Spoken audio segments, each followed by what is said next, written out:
Hi friends, అందరూ బాగున్నారా? ఈ తుమ్మ చెట్టు అంటారండి. మామూలుగా తుమ్మ చెట్టుకు ముళ్ళు చూడండి ఏ విధంగా ఉన్నాయో. చిన్నగా ఉంటాయి, చాలా పెద్దగా ఉన్నాయి ఇవి.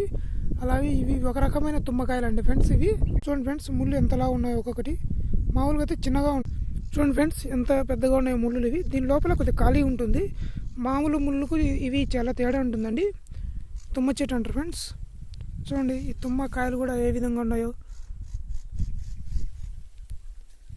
ఇవి చేల దగ్గర ఉన్నట్లయితే మన పొలాల కంచెగా కూడా ఉపయోగపడుతుంది ఫ్రెండ్స్. ఇవి అడవి పందులు ఇలా రాకపోకుండా ఈ మొక్కలు మనకు కంచెగా ఉపయోగపడతాయి ఫ్రెండ్స్. చూసుకున్నట్లయితే ఈ ముళ్ళులు చాలా షార్ప్గా ఉండాలి. ఎవరైనా గుచ్చుకునేది చాలా పెయిన్ వస్తుంది. ఇలాంటి ఇన్ఫర్మేషన్ వీడియోల కోసం నా ఛానల్ని సబ్స్క్రైబ్ చేసుకోండి friends. Thank you for watching this video friends. అలాగే షేర్ చేయండి, లైక్ చేయండి ఫ్రెండ్స్.